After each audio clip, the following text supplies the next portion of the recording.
Buenas tardes. Somos el equipo de entrevistadores de la Fundación Raíces y Sueños. Hoy está conformado el equipo por Manolo Párraga, Gabriel Ceballos y Lisandro Mío. La intención de ahora pues es recoger la historia de vida de la señora Yolanda. Señora Yolanda, nos gustaría que nos ayude con sus nombres completos, apellidos y cuántos años tiene. Yo me llamo Yolanda América Carrera Oña, tengo 69 años. Cuéntenos un poco de su vida. ¿Qué recuerda usted de cuando era muy pequeñita? ¿Desde qué edad tiene algún recuerdo de dónde nació, tal vez de cómo creció con sus hermanos, de lo que jugaba en aquellos tiempos? Mis raíces son de la sierra. Mis papás son oriundos de la provincia del Cotopaxi, Saquicilí. Saquicilí es un cantón que pertenece a la Tacunga. Mis papás cuando recién se casaron eran muy jóvenes. Mi papá tenía apenas 21 años, igual mi mamá. Entonces habían los hermanos de mi mamá, que son apellidos Oña, eran todos comerciantes, pero ellos ya vivían aquí en Manabí, más que todo en Puerto Viejo. Entonces, como ellos estaban recién casados, dijeron, pues vamos a llevarlos a esta parejita a Manabí para que ellos también fomenten su vida.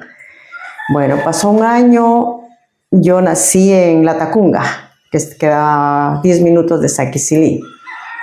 Ya, entonces en pañales me trajeron a Puerto Viejo primero. Mis papás vivieron, dicen, un año en Puerto Viejo aprendiendo el negocio serían mis tíos. Claro, hermanos de mi mamá. Eran comerciantes de ropa, de zapatos, toda clase de mercaderías. Ya cumplieron un año en Puerto Viejo, entonces mi tío se llama Jacinto Oña, que es familia de don Julio Oña, lo trajeron acá a San Isidro. San Isidro todavía era como una especie de selva.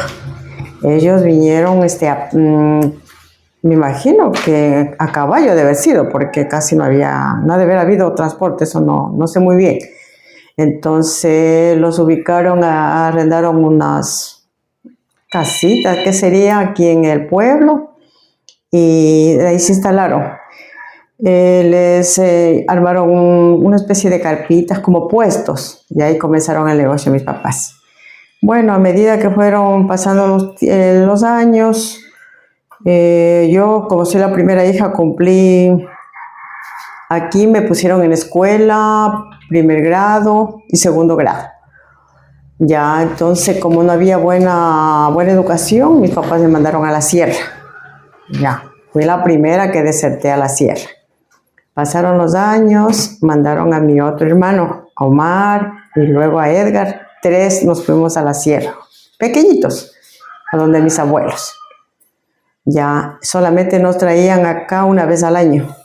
En vacaciones, terminamos la escuela, nos traían acá a caballo. Ya casi no había transporte. Había un carro que se llamaba Amazonas, algo así, que me acuerdo. Uh-huh. Ya. Para pasar el mar lo hacíamos en canoas, sobre los bultos de mercadería, ahí nos transportaba. Y luego fueron mis hermanos, el resto de mis hermanos. Todos mis hermanos estudiamos en la sierra, en Quito. Y a medida que como, digamos, mis hermanos no se enseñaban, todo eso los volvieron a traer acá, a acabar de estudiar aquí en San Isidro. En mi caso yo sí me quedé. Me quedé en Quito, terminé la primaria, secundaria, la universidad. Y de ahí me vine acá a San Isidro. No, yo me casé, mi primer matrimonio fue en la sierra. Entonces ahí tuve un hijo, que ahora es Johnny, es profesor del Colegio San Isidro. Ya, después mis papás dijeron, no, pues ¿cómo te vas a quedar sin universidad? Entonces lo criaron ellos y me fui nuevamente a estudiar a Quito. De ahí ya saqué mi profesión y para mi buena suerte conseguí trabajo aquí en San Isidro. Me vine aquí y aquí terminé siendo profesora. Bien. Señora Yolanda, recuerdos tal vez que tenga de cuando usted era niña, cuando en esos tiempos usted estudiaba en la sierra, pero con sus hermanos, Luego venían a San Isidro a pasar sus vacaciones de invierno, que era lodo por donde quiera, no como ahora que el centro ya es cambiado. Sí. ¿Recuerda alguna de esas anécdotas o de esos juegos que hacían ustedes? Sí, me acuerdo de ahorita dónde es el parque, era una plaza, era un espacio grande donde había árboles, columpios, ahí jugábamos todos los niños de ese entonces. Jugábamos a las escondidas, jugábamos con una pelota. No me acuerdo cómo se llamaba. Nos tiramos la pelota y como que decíamos la pelota quemada, algo así. El quemado, algo así, ya jugábamos eso. Hasta las 8 de la noche jugábamos ahí y los papás tenían que irnos a ver porque nosotros éramos incansables. Ya, y bueno, mis papás como arrendaban en el centro, tenían su negocito en el centro, pues para mí no era complicado. Claro, pero en esos tiempos todavía no había energía eléctrica que viniera como ahora, ¿no? Que viene en cable desde otra... No, había una planta grande que era diésel. Ya. Sí, entonces la planta se prendía a las 12 de la noche, como a las 6 y se apagaba a las 12 de la noche.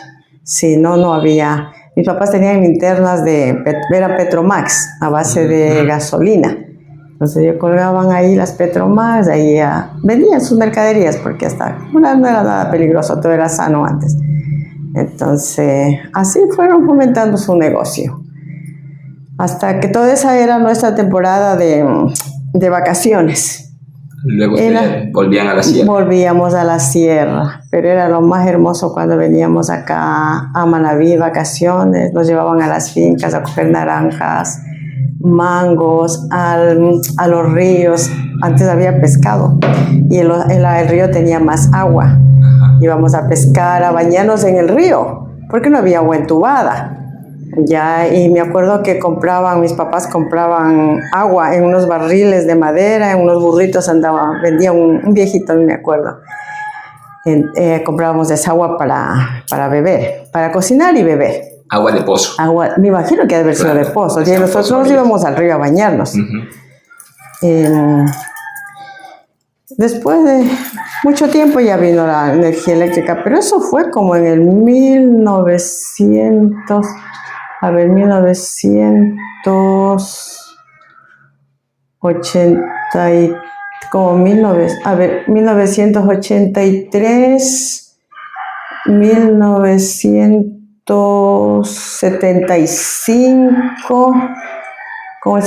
no más, 75 nació Johnny, 75 más 9, 1984. Sí, ahí tuvimos energía ya de las redes, energía eléctrica. Sí, ahí ya cambió todo. Ya, y ustedes, en ese caso, ¿no? Igual siguió estudiando allá en la sierra y siempre venía a pasar en San Isidro, cada año. Sí. Cuando se llegó la temporada de colegio, de igual forma, estudiaba allá y venía a pasar sus vacaciones a San Isidro. Sí, después ya hubo transporte. La Reina del Camino desde Quito iba a Manta. Ya. Comprábamos el pasaje directo a Manta. De Manta, ahí pagábamos todo Manta. Luego ahí dejaba un poco de pasajeros, veníamos a Puerto Viejo. Dejaba otro poco de pasajeros. De Puerto Viejo ya veníamos a Bahía de Caracas. Llegábamos al otro día. Ahí pasábamos ya había las lanchas, ya más grandecita ya había lanchas. Ahí pasábamos a San Vicente a desayunar. Esperar que salgan en los camiones, porque no había transporte cerrado. No había transporte como tal. No, y de ahí ya veníamos acá a San Isidro. Eran camiones que transportaban mercadería. Sí. Compra y venta, lo que hacían las compras acá de San Isidro, como el café, el cacao, el maíz, y llevaban a comercializar a San Vicente y en esos volvían ustedes. Volvíamos nosotros, sí. Eran unos camiones como de doble cabina, algo así. Sí, atrás era el cajón. Entonces nosotros como pasajeros veníamos en la cabina, pero en los asientos de atrás. Sí, así veníamos. Era duro, me acuerdo, eran unas lomas tremendas que nosotros nomás veíamos que qué horas el carro se va para atrás. No es como ahorita bonito, eso era cuando iba muy cargado el camión, el chofer nos decía bájese y los pasajeros teníamos que bajarnos, porque según él, hubiera retrocedido el camión por la carga. Claro. Sí, no era tan fácil. Claro, es que la vía en esos tiempos era por Palmar, al menos saliendo de San Isidro. Por Palmar. Era subiendo por Palmar. El por relleno, todo me acuerdo. Relleno, sí, Sí, eso Palmar, me el acuerdo. relleno, por toda esa zona. Sí. Entonces salían a Piquigua por allá, en esas zonas, y todo era loma. Sí. Y ¿usted no recuerda de algún accidente en esos tiempos? ¿Nunca tuvo un accidente en todo lo que ustedes estuvieron viajando? Aquí, dentro de San Vicente a San Isidro. No. No. En mi caso, no. Mis papás sí tuvieron un accidente. En 1975 compraron una Ford. Todavía llovía fuerte y los caminos no eran asfaltados todavía. Y ahí fue que trajeron un chofer novato de Quito, un jovencito. Y lo trajeron como era amigo, todo eso, y le dieron el carro que manejó. Como él lo conocía, se fueron al abismo, pero no les pasó nada. Carro nuevo.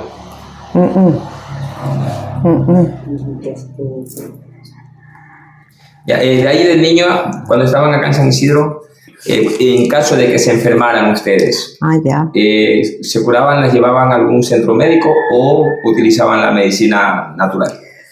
La medicina natural, había curanderas y había un señor que hacía a veces de doctor, que era don Enrique Velasco. Él era una especie de doctor. No sé dónde aprendió, pero nosotros íbamos y él nos inyectaba, nos daba medicina. Él mismo nos vendía, pero así pastillitas. Y ahí nos curábamos, pero más de la medicina natural. De ahí no, que había... Después vino un doctor que se llamaba el doctor Alcibiades. No, Lozada. Ahí, de ahí al comienzo, pero ni siquiera nos enfermábamos. Había un, ¿cómo se llama? Un PISMA le llamaban, un centro médico. Claro, el centro médico, el PISMA, donde estaba el centro de salud. Sí. Ahí estaba el PISMA. Sí, pero no me acuerdo que así, gripes, esas cosas, parásitos, pero no sé, pero no nos enfermábamos. Y ahí esa mezcla de culturas, ¿cómo la vivió usted? Porque, por ejemplo, el tiempo que usted estaba estudiando en Quito, estaba en la sierra y es una cultura muy diferente a la nuestra. Hablamos nosotros la cultura montubia. Por lo general, acá en la costa, sobre todo en San Isidro, siempre fue, como usted decía, la montaña en aquellos tiempos, la selva. Entonces estamos hablando de que teníamos una cultura diferente, que la cultura montubia. Y ustedes venían de la sierra. ¿Cómo vivió esa etapa, esos cambios de que iba a la sierra de una forma, llegaba acá, pero usted siempre mantuvo, creo, su forma de hablar, de la parte de la sierra? Sí, nunca se me cambió el dialecto. Siempre fue la misma. La verdad que nos adaptábamos. Nos íbamos a la sierra, nos adaptábamos. Nos veníamos acá, igual nos adaptábamos a la comida, al clima. O sea, para nosotros fue beneficioso, porque no nos cogía de nuevo ni la costa ni la sierra, ni la misma gente, pero sí le podemos decir, hasta ahorita que ya tengo uso ya soy mayor, más nos adoptamos acá a la costa porque la mentalidad de la gente de aquí es como más abierta, hay espacio como para vivir, qué sé yo, con libertad la vida. En cambio la sierra es más cerrada, ahí como es, las familias son muy estrictas. Usted, por ejemplo, donde vivían mis papás, un joven no le podía ver en la esquina, porque ya le criticaban, ese vago, ese no sé qué, eran pobres jóvenes. Entonces aquí no, pues, aquí había esa libertad de uno andar en la calle, de jugar en el parque. Entonces, como que más nos fuimos adaptando acá, a la costa, que la sierra. O sea, ¿les gustaba más el ambiente de la costa que la de la sierra? Sí. Por lo estricto, me imagino. Sí. Por la libertad que ustedes tenían. Aquí sí, pues en cambio en la sierra no. Es muy... Ahí, por ejemplo, todo mundo que se une, ahí no podían unirse nomás, directamente casarse, civil y eclesiástico. Si no, era criticado por toda la sociedad. En cambio aquí no. Sí, ese cambio había desde antes. Claro. Ya más bien ahorita en la sierra ya no hay eso. Ya hay un poquito más de libertad. En las ciudades, en los pueblos todavía sí un poco se guarda. En las parroquias, así. Porque yo he visitado a mis familias, que todavía por ahí hay una que otra, no hay mucho. Entonces todavía hay esas costumbres bien estrictas, bien cerradas. Y antes, ¿cómo eran los castigos cuando los padres castigaban? El boyero. El boyero. Era el boyero, ahí no es que te voy a quitar esto, que no, ahí era arrodíllate. Bueno, decir que en mi caso, mi papá castigaba era a los varones, en cambio a las mujeres no, solamente alzaba el boyero, nada más, y nosotros, y él como que le daba pena, no, nunca nos pegó, pero eso era antes del boyero, cosa que todo era a la fuerza, pues, todo. No. Pobre que uno de mis hermanos, por ejemplo, cuando ya vino Johnny y Lucho, me trajeron de Quito, como no les dio el clima, ya los matricularon aquí en el colegio San Isidro. Entonces, pobre de que mis hermanos llegaran con el uniforme mal puesto. Mi papá los regresaba. Arréglate el uniforme, tienes que entrar aquí como todo un estudiante y entra saludando. O sea, bueno, mis papás también trajeron eso de la sierra. En la sierra sí es la educación. Era pues la educación, ahora no. Ahora es igual. Ahora es igual. Y entonces así nos criaron. Con ese rigor nos criaron también a nosotros. Bien dentro del límite. ¿Cuántos hermanos y hermanas son ustedes? Nosotros somos 3 hermanas y 3 hermanos. 3 mujeres y 3 varones. Sí. Y todos hemos estudiado todos tenemos nuestra profesión. Sí. Ya cuando usted fue un poco más ya adolescente, un poco jovencita, se divertían, salían a algunas fiestas, a las fiestas del campo, o era un poco estricto todavía. Sí, no nos dejaban salir. Solamente con ellos cuando nos invitaban a los chigualos, los que más eran los San Pedro, San Pablos, pero con ellos, solos nunca. Yo casi no tuve amistades aquí en San Isidro. Mi papá no nos dejaba salir. Sí, en ese sentido fue así. Por eso no se enamoró acá. Sí, ya después, cuando ya maduré todo, ya fue después de mi primer matrimonio, ya hice mi vida y sí, puede haber sido por eso. ¿Y su papá nunca hacía fiestas así? No hacía. Ni cumpleaños, ni nada. Mi papá era trabajar y estudiar. Nosotros nos enseñaban mucho el negocio. Eso nos decían, algún día esto te va a servir. Entonces ahí aprendimos en el negocio a sumar, restar, multiplicar, dividir en el negocio. Por eso ninguno fuimos malos para las matemáticas. O sea que aprendieron también el negocio. Sí, en el negocio aprendimos todo, todos. Así es.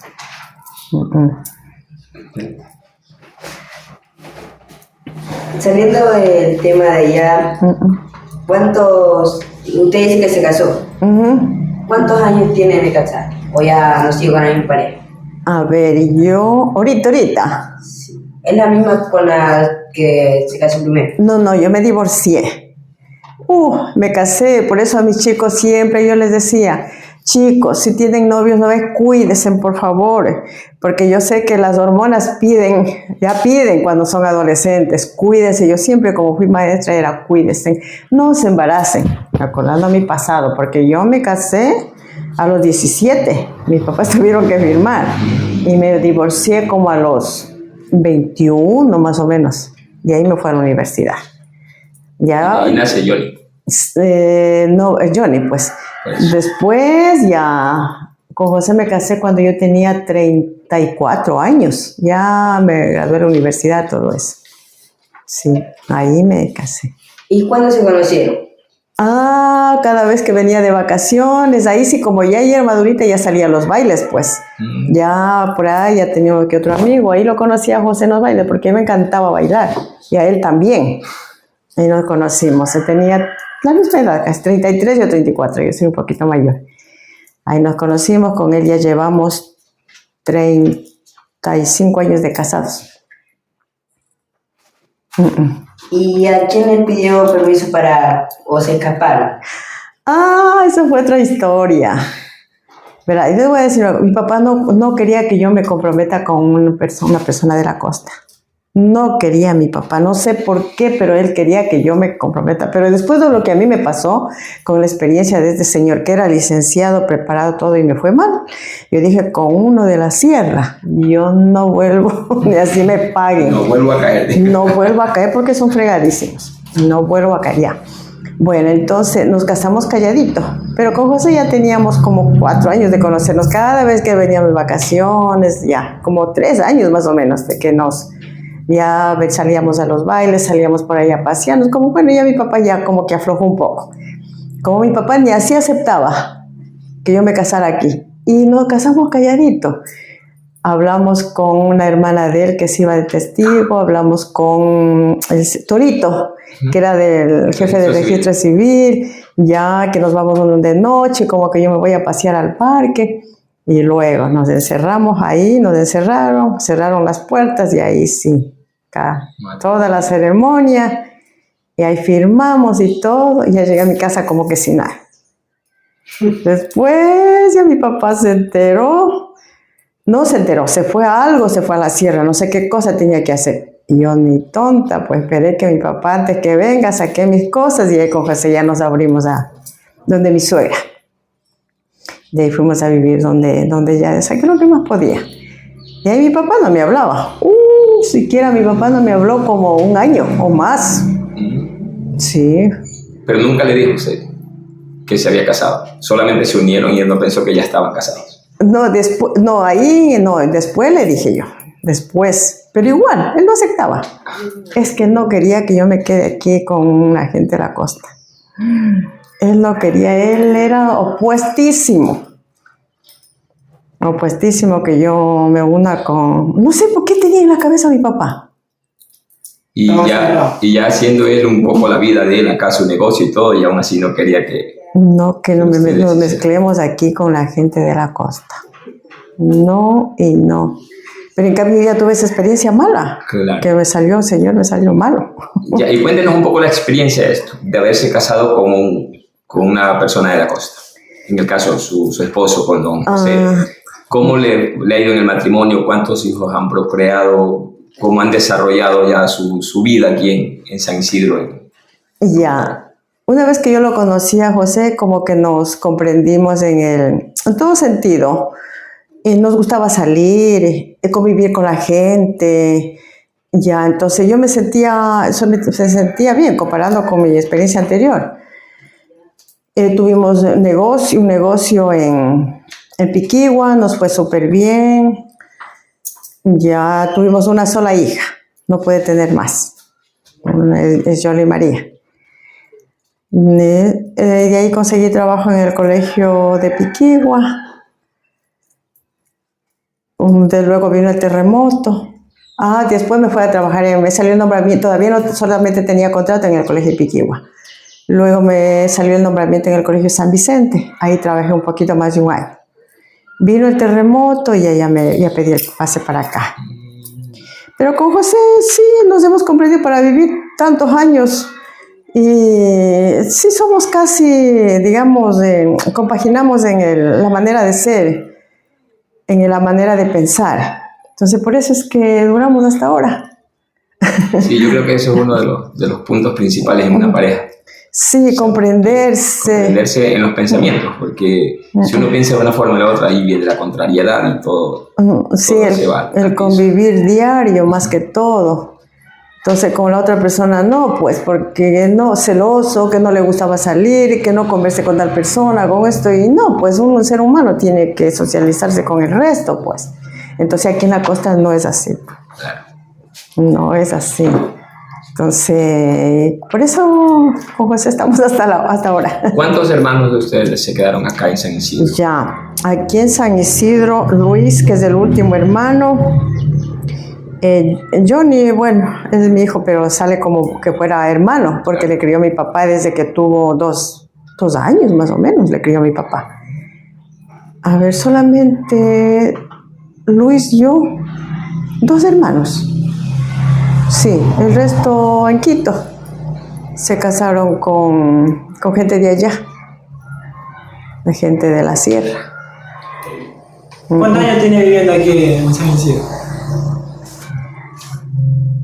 Ay, ahí sí que yo he sido como gitana. De allá y de acá. Bueno, propiamente desde que me casé con José, mi hija tiene 33. Desde que nació ella, a ver, 30 y más o menos unos 36 años. Viviendo ya perennemente. Sí, ahí me radiqué aquí, sí. De ahí era en la sierra que iba y venía. No me enseñaba, ya me hostigaba de allá y venía aquí. Y aquí no hay fuente, no había fuente de trabajo, pues. Claro. Entonces tenía que buscar allá. Y después ya encontré aquí todo y ya me quedé. Eso le iba a decir, en ese caso, usted ya se acostumbrró al 100% a San Isidro. Si en estos tiempos le dijeran, vamos a vivir aquí, su esposo, le dice, vamos a vivir aquí. No, ¿Usted? un mes aguanté en Quito. Estuve en Quito ahorita. Ya. Un mes, no, es diferente. La comida, la gente. Yo cuando allá me encuentro con una gente de la costa, y nos ponemos a conversar, como que estuviera acá. En cambio, con la gente de la sierra, es una educación tal. Hablan despacito. ¿Qué comes? Para acá, Dios mío, yo también tengo que estar lo mismo. En cambio acá, no, pues mire cómo estamos conversando. Entonces eso es lo que me gusta. Ya me crié en este ambiente. Entonces, no, yo no regreso a la sierra. Yo les he dicho, a no ser de que ya esté viejita y yo no tenga quien me cuide, me lleven. Pero así que por mi buena voluntad ya no regreso a la sierra. Oiga, su papá y su mamá, ellos se quedaron acá, pues fue que ya se acostumbraron al 100% de San Isidro también, porque ellos hasta creo que fallecieron acá. Sí, sí. Doña Rosita Hortensia. Sí, Rosita era la señora de la esquina de Doña Llerena. Sí, ellos se acostumbraron y aquí nunca quisieron regresar.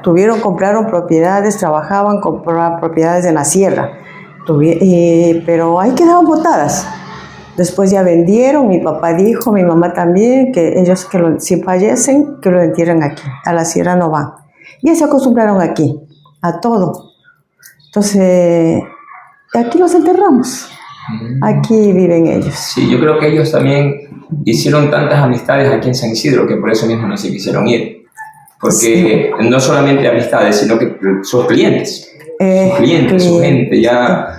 Yo sí recuerdo de su papá, entonces me acuerdo de eso cuando uno llegaba. ¿Qué fue, don Aníbal? El animal, le decían unos por ahí, pero ya ahí todos la jodían por su forma de hablar, pero era la gente, ese cariño que le tenía. Y él, el cariño que tenía con la gente, que le hacía sus bromas también y se ponían a hablar cosas, porque tenía su negocio y incluso creo que hasta vendían cervecita y la gente llegaba a tomar. Con la música, todo, que antes se vendía de todo. Claro. En un almacén encontraban desde una aguja, bebida, medicina, bazar, locería, telas, botones, máquinas de coser, municiones, escopetas, colchones, camas, todo lo que me pedía mi papá anotaba.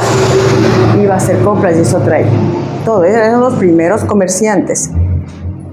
No es como ahora, pues ya hay ferreterías por un lado, farmacias por otro lado. No. Cada cosa tenía su negocio. Ahora no, ahí era todo un solo, traía la mercadería de Ambato, de la Tacunga, de Quito, de Saquicilí, traía la jerga que le ponen a los caballos. Él dejaba trabajando ahí, ellos trabajaban los indígenas, la jerga.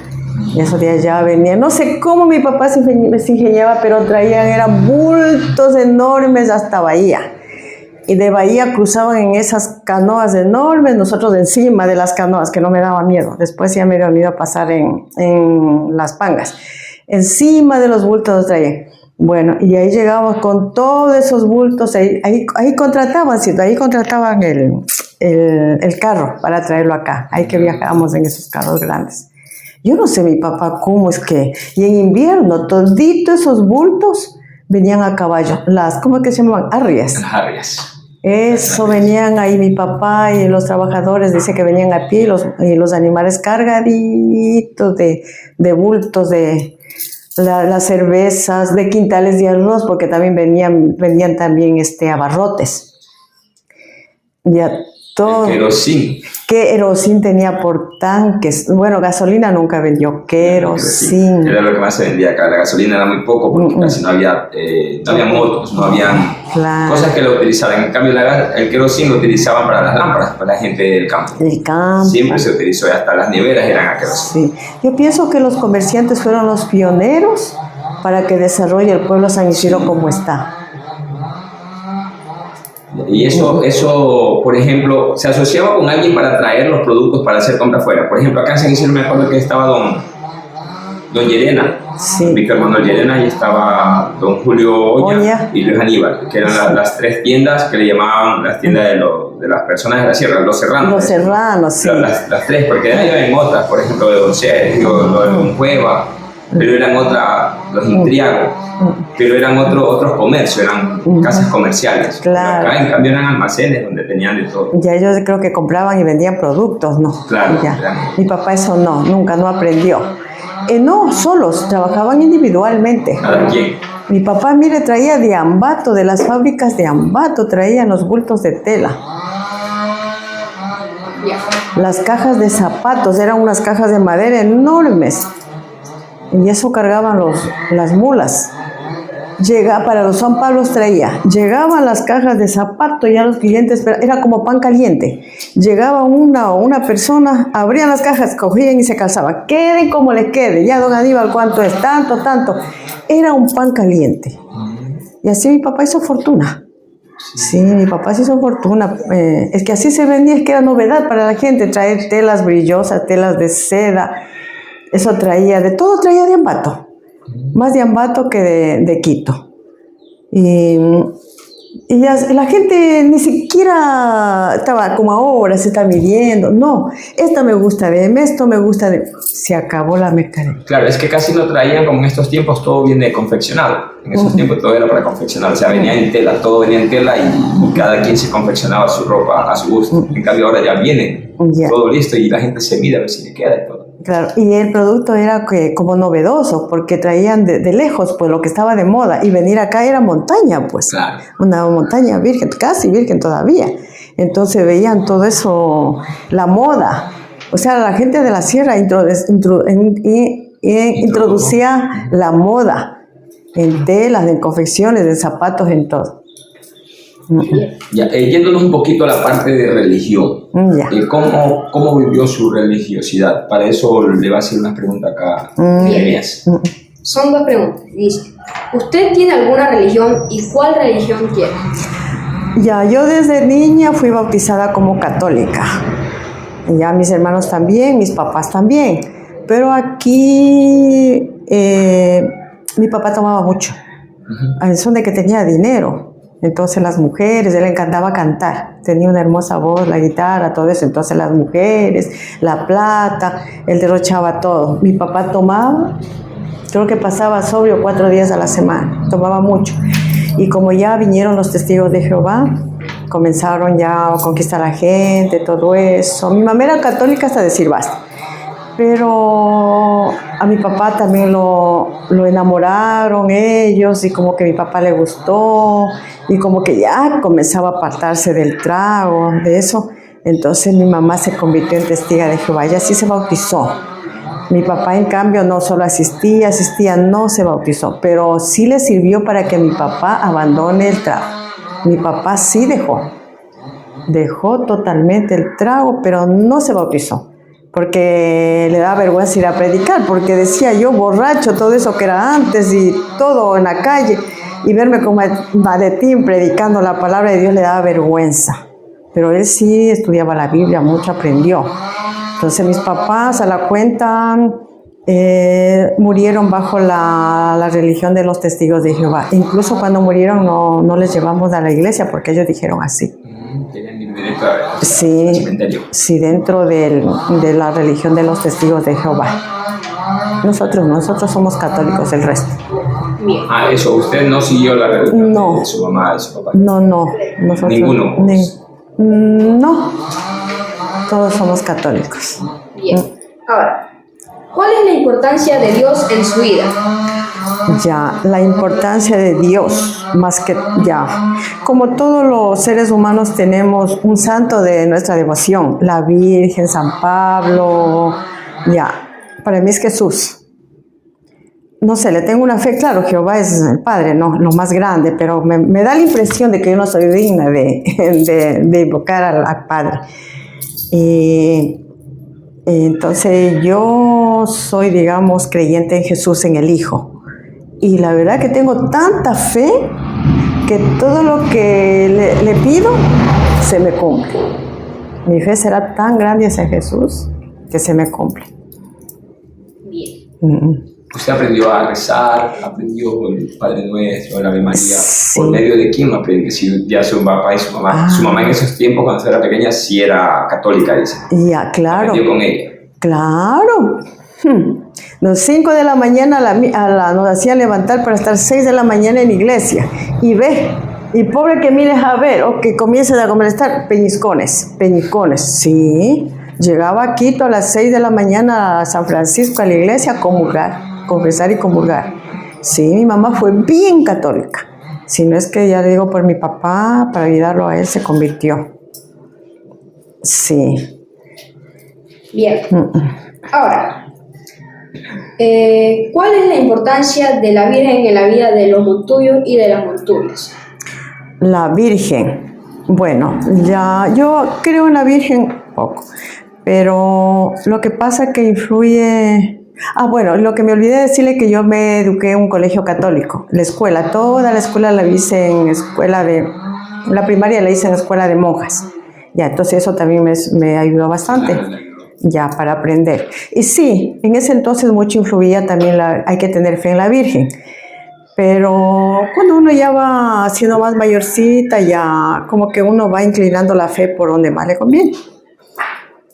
Entonces pienso que de la Virgen, al comienzo cuando era niña yo sí que era creyente de la Virgen, pero después no sé por qué me enamoré de Jesús. Y bueno, mucho tiene que ver también la influencia de los padres religiosos, que la Virgen es milagrosa, todo eso. Bueno, yo nunca le he pedido nada, entonces tal vez por eso no la tengo esa fe. Pero veo videos, películas de la Virgen de Guadalupe en México, que hay en Baños. Recién me fui a Baños, la Virgen de Agua Santa. Veo todos los cuadros de ahí, los milagros que ha hecho cuando erupcionó el volcán, que ella apagó ese fuego, hubo terremotos, ella ha ido al pueblo. Entonces yo digo, la verdad que la Virgen sí ha sido milagrosa. Entonces, si la gente de aquí, de la que dice Montubia, que sin ver eso tiene fe, cree en la Virgen, pues es maravilloso. Y la gente de ella, por ejemplo, de Baños, que ven todito eso, lo que ha pasado, en realidad lo que ha pasado, como la Virgen le salvó la vida, y algunos no creen, pues es mucha pena, ¿no? Claro, es que lo vivieron. Lo vivieron. Y por eso que cada vez que erupciona el Tungurahua, no hace daño al pueblo de Baños, porque tienen la Virgen que les protege. Y a pesar de estar en las faldas del volcán, el río está ahí, o sea que como algo tremendo que se puede llevar a todo eso. Sin embargo, tuve la oportunidad también de estar ahí, de conocer y de leer los testimonios y las pinturas que están ahí. Sí, sí, ¿no? Sí, qué grande. Sí. Dentro de la religión mismo, ¿ustedes cómo vivían o cómo viven aún la Semana Santa, por ejemplo? Ya, la Semana Santa... Igual guardamos en que el Viernes Santo es el día más grande, toda la semana ya, pero más guardamos el viernes. No comemos carne roja, comemos pescado, tratamos de estar en paz.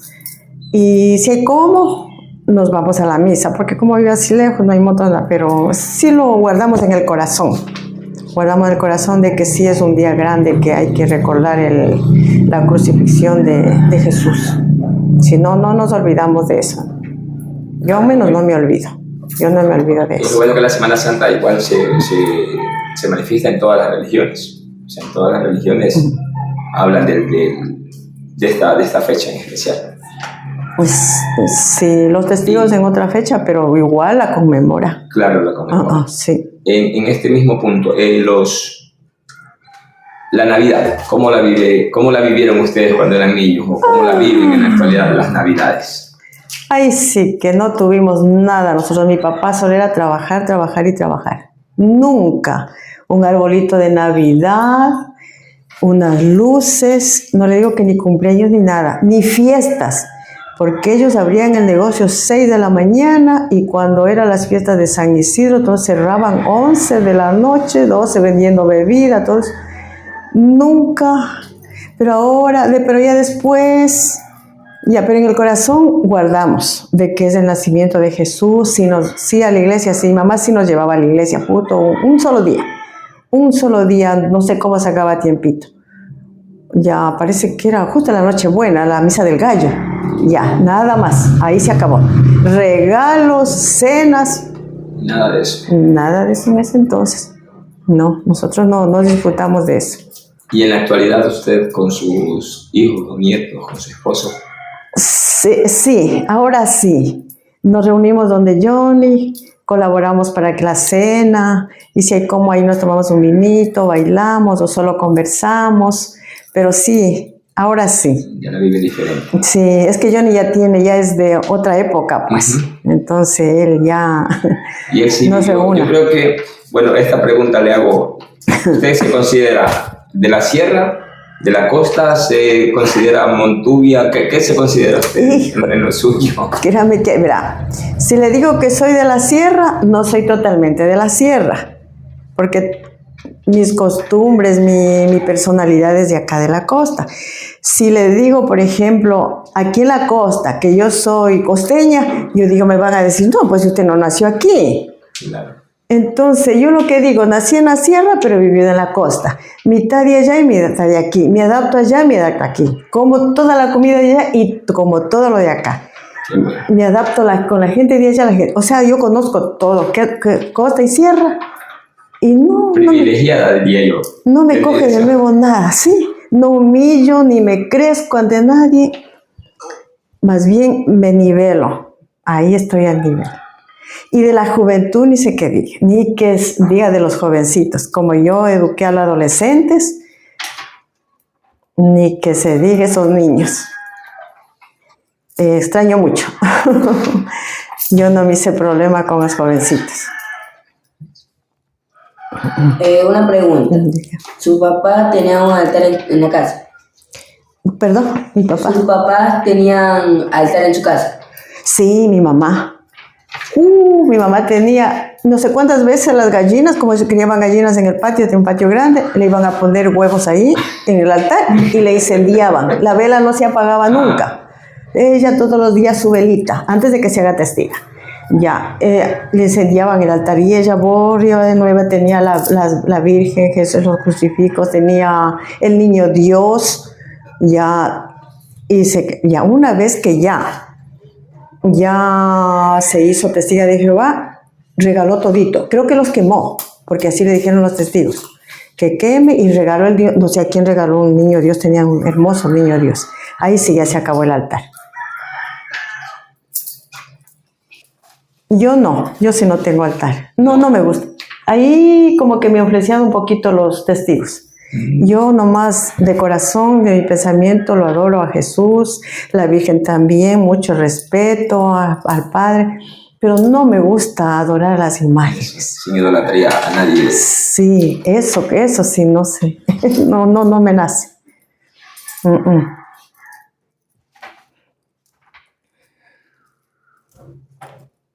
¿Qué costumbre religiosa tenía anteriormente? Las costumbres religiosas anteriormente, recordar Viernes Santo, guardarlo con mucho respeto, la Navidad, el nacimiento de Jesús, mucho respeto, ir a la iglesia, sí, rezar, persinarme, porque con mi papá y mi mamá nos retaban cuando nos persinábamos. Sí, no, eso ya no deben hacer, pero sí, todavía, y sí, no me olvido, me enseñaron las monjas eso. Persinarse, rezar. Usted dice que tuvo 2 hijos, ¿no? En este caso es un matrimonio, un primer matrimonio y luego en el segundo matrimonio también. ¿Cómo vivió esos partos en este caso? ¿Fue en el primero, me imagino cómo estaba en la sierra, debió haber ido a una clínica o a algún hospital? Y en el segundo, que ya vivía con alguien de acá de San Isidro, tal vez tuvo la experiencia de que alguien le sirvió de partera o también fue por medio de... Bueno, de Johnny me casé y me vine a vivir acá. ¿Ya? Yo lo arrastré acá, porque ya, después de este señor no le gustó la costa, me llevó a la sierra. Ahí fue que me fue súper mal en la sierra. Ya, bueno, él, para dar pero ya me fui con Johnny, di a luz en una clínica en Puerto Viejo, porque vivía con mis papás. Y a Johnny nacido nos fuimos allá. Ya después ya nos separamos todo eso. Pero con el segundo, con José, me tocó dar a luz el 5 de agosto. 5 de agosto, los doctores borrachos, no había nadie, y yo ya a 6 de la mañana, 7 de la mañana apurada. Me dice José que golpeaba una puerta, golpeaba otra puerta. Por último fue a ver a una partera. Y con una partera di a luz. Así tuvo la experiencia entonces de dar a luz con la partera. Sí, pero sí me gustó, le cuento. Sí me gustó porque tenía mucha paciencia, tenía mucha experiencia la señora. Sí, fue rápido. Y después ya se fue, José le llevó a la niña donde el doctor Navas, que todavía vivía, y le había amarrado mal el cordón umbilical. Eso sí, sangraba por ahí. Si un poquito más se demoraba, no le llevó al médico, que tal vez fracasaba la niña. Sí, ahí sí ya era mayorcita la señora. Era una partera famosa que vivía por acá por... La señora Angelita. Angelita, sí. Era la única que me favoreció porque había más parteras. Se ve que José no sé cómo se acuerda de ella. La única que no había nadie. Por 5 de agosto todo el mundo... En plena fiesta. Plena fiesta. Sí. ¿Y le puso por si acaso nieve? No. Porque es el día de las nieves, Sí. el 5 de agosto. No le pusimos, era María José, pero justo había nacido otra niña y le puso María José. Y José no le gustó, y dice, no, les voy a poner otros nombres. No le pusimos. En los tiempos de antes no se escuchaban así historias de cosas malas. Del duende. Del duende, sí. Incluso cuando yo vine aquí, me decían, ahí en tu terreno hay duende. Y créame que me quedó aquí, que cuando estaban allá pusieron el techo, el albañil decía, mire, desgraciado, dice, está andando por arriba. No, le digo eso de ser viento, no, ese está andando por arriba, porque trabajaba hasta las 5, casi esta tarde. No, y me da miedo. Pero ahorita que ya hicimos el cerramiento, sí, antes que se construyó el cerramiento, yo me iba a dar la vuelta por ahí atrás, sentí un ambiente pesado, algo feo, horrible en el cuerpo. Ya yo poco salía. Una vez que ya hicimos el cerramiento, yo ya cortamos árboles, todo eso ya quedó casi libre, y casi ya no siento eso. Pero yo sí me acuerdo del duende. Sí, ¿Nunca lo vio, no? No. Cuando íbamos a jugar por el río, por allá cuando éramos pequeños, veíamos llamas que volaban. Decían que era malo, pero después decían que era alguna estrella, una culebra, no sé qué, pero nosotros de niños sí veíamos. En lo que corríamos, todo eso, como que volaban así llamas. No sé qué sé. Eso sí siempre escuchábamos del duende. Y de la historia de aquí, del duende, alguien le contó, o sea, qué pasó de lo que le decían que había duendes. De alguien que le haya pasado alguna cosa con el duende, alguna historia. Lo que aquí, más abajito del segundo, casi frente al museo, ahí por la montaña, ahí dice que siempre se asomaba. Siempre se asomaba, la pasaban de noche, la gente se asomaba. Eso que me contaban, porque me decían, mira, ve acá abajito nomás, de aquí, de la gente que pasaba muy tarde, a las 12 de la noche, que se asomaba. Eso sí, eso me contaba.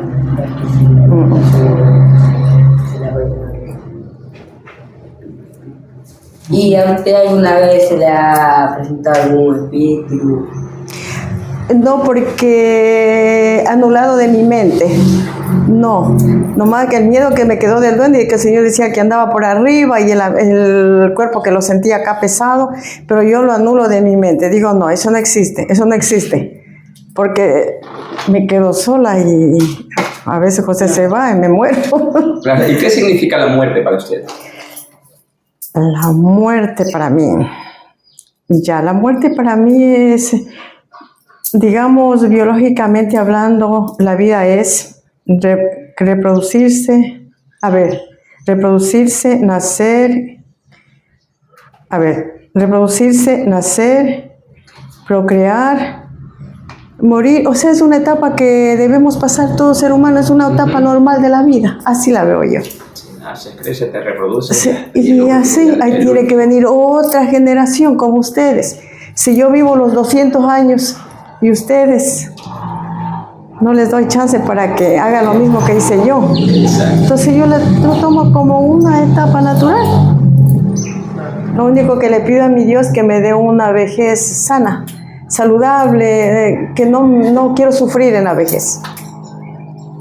Es lo principal que uno pide siempre. Eso, nada más. Tener una vejez. O sea, hasta ahora yo siempre he dicho, después de que Dios nos provea de salud, que es lo principal para poder vivir. Cuando tienes amor, salud, vives tranquilo. El dinero también es importante, pero teniendo salud lo consigues. No teniendo salud no consigues nada. Entonces, después de que te den salud, no pidas nada más que salud y vida, o sea, que estés sano, que puedes trabajar. Ya de ahí pedir amor y pedir dinero, ya como que eso uno mismo tiene que construirlo. ¿Ya para qué? ¿Ya para qué? Porque ya los organismos de uno ya se van envejeciendo también, pues ya todo se va acabando lentamente. Hasta los 68 años uno es joven. Yo me di cuenta. 69 que cumplí. Yo este año que ya voy a cumplir 70, en febrero cumplo 70, pero todo ese sentir bien, veo que ya me voy de bajada. Me voy de bajada. Claro, es que nos dicen que la edad del ser humano es 70, de ahí para allá ya es la gracia que te da Dios, los años más que vivas.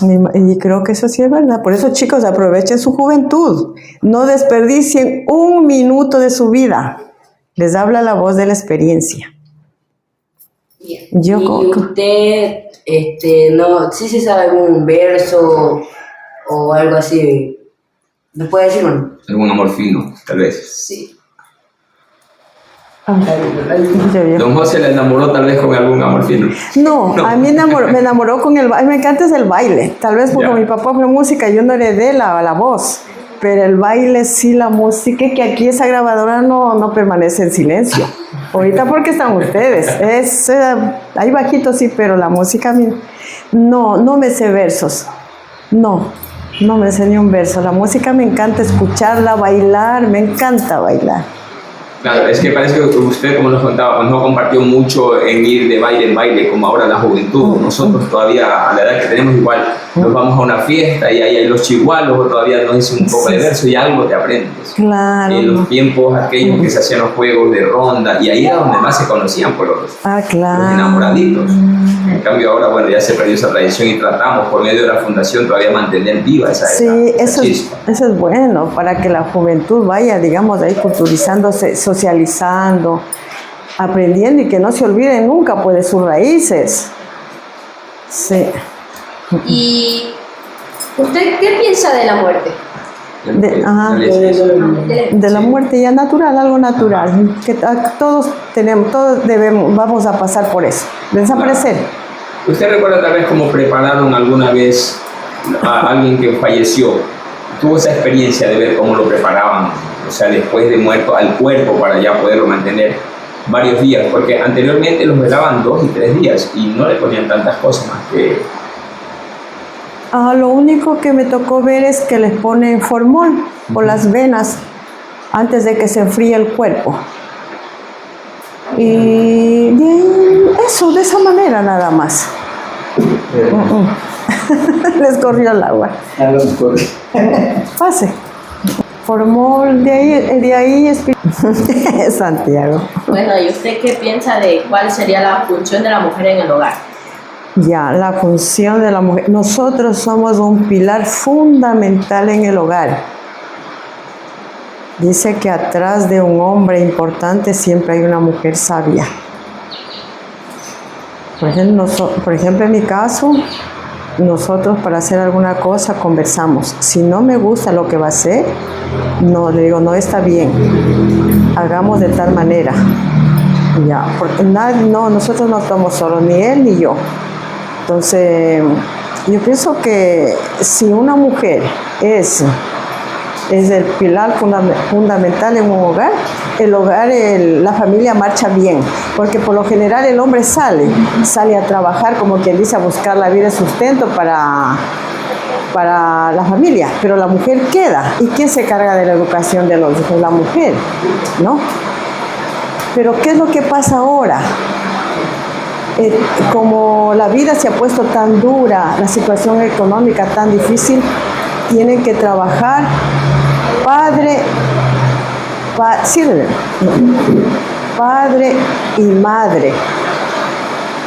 Entonces, yo menos mi manera de pensar es eso. Papá y mamá trabajan, ¿y qué quedan los chicos? Quedan solos, quedan abandonados en el hogar. Entonces, ¿quién los guía a ustedes? Cuando vienen del colegio, ¿quién los recibe? ¿Quién les prepara un alimento? Ya, y lo mismo el esposo. Llega a la casa, no está la comidita caliente, no está su ropa limpia, no está quien lo reciba. Eso es lo que ha cambiado, por eso la familia, por eso la juventud también ha cambiado tanto, ya no es la misma que antes, porque ya no está ese pilar que les sostenga, que les aconseje, como era antes. En mi caso, en cambio, teníamos mi abuelita era como una madre. Ella trabajaba para los nietos, era viuda pero trabajaba para los nietos. Nosotros llegábamos, ella estaba, era la sustitución de nuestra madre. Entonces eso digo, si la mujer no está en casa, todo se va a la deriva. En su caso, que vivía en San Isidro, pero estudiaba en Quito. ¿Usted allá vivía con su abuelita? Con mi abuelita, sí. ¿Con sus abuelitos? Ella fue viuda. Ella crió a los 3 primeros nietos. ¿Ya? ¿Y cómo era la relación de ustedes? ¿Qué recuerda de su abuelita? ¿Qué aprendió en la parte gastronómica con ella? Ya, yo me acuerdo que tampoco allá había luz. Teníamos, así como aquí, mecheros con querosín y velas. Nosotros estudiábamos con velas. Ya, igual había fogón con leña. Ella, la alimentación, pero tenía chacras de papas, de maíz, de alberja, de habas. Entonces ella trabajaba con los peones. Ella le gustaba trabajar ya como agricultora. Entonces almacenábamos la comida para bastante tiempo. Casi no vendía, más era para comer.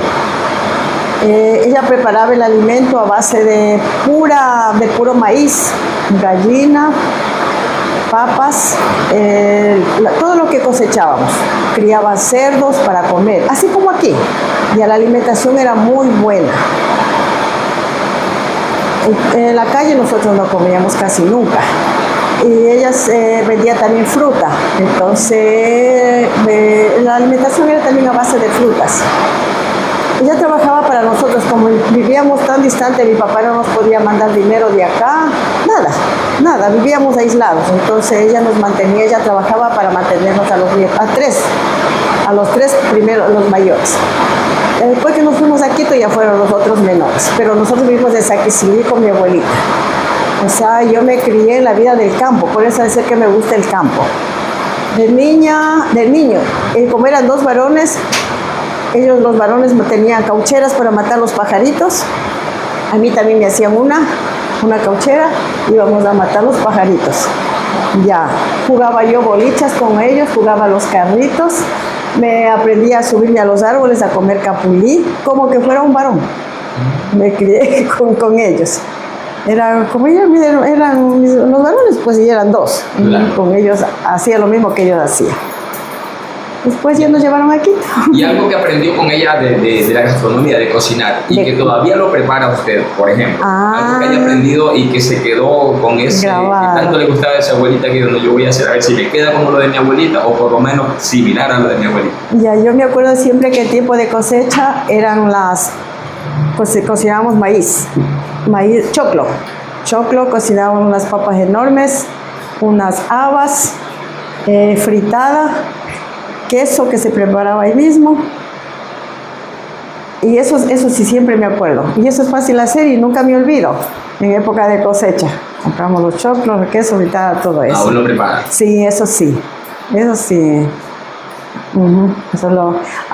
Allá se come mucho también el arroz de cebada con papas. No lo hago porque este señor Manaba no come. No, sí, es riquísimo. Pero yo voy a la sierra, yo como arroz de cebada, el morocho, me como mi chocolate, ¿Qué más? Las empanadas de morocho. Todo lo que comí de niña voy y pido allá. Eso sí pido lo primero. Voy en algún restaurante o por ahí están pasando, compro mis chochos con tostado. Como ahora también están los cevichochos, pues no, ya también es conocido. El mote con fritada. Todo lo que comía de niña, voy a la sierra y lo sigo comiendo. Claro, es que acá no hay la oportunidad, no hay dónde pedirlo. Sí. Sí, y es muy rica también la gastronomía de la sierra. Yo tuve la oportunidad de estar por allá y me acostumbré también a comer bastante comida de la sierra. Sí. Bueno, señora Yolenita, muchísimas gracias por habernos brindado su tiempo y podernos contar una fracción de su vida. Sí, es Sí, una un poquito de fracción. lo que es su vida.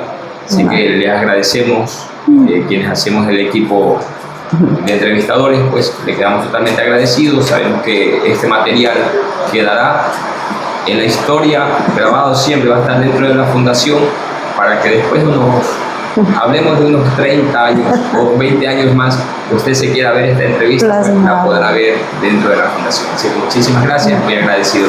Y gracias a ustedes también por haberme tomado en cuenta. Ustedes, juventud, sigan adelante. No se queden. Yo los admiro mucho. A los adolescentes, tal vez, como los manejé, supimos comprendernos con los adolescentes, yo los extraño. O sea, yo me contagiaba de esa juventud que tienen, ese brillo que tienen. Créanme que todo eso yo extraño. Y a mí no me estorbaban, a mí no me daban coraje. Le digo, así como me daban coraje, me alegraban la vida. Yo sí los extraño. Créanme, así ahorita que estoy jubilada, como dicen, cuando hay una frase que dice, extrañas, ay, que no me acuerdo muy bien. No me acuerdo muy bien una frase. Bueno, pueda que me acuerde. Bueno, pero lo importante es que sigue congeniando con todos los jóvenes. Sí. Y eso es lo que más extraña a usted. Bueno. Eso es lo que más extraño. Muchísimas gracias, entonces.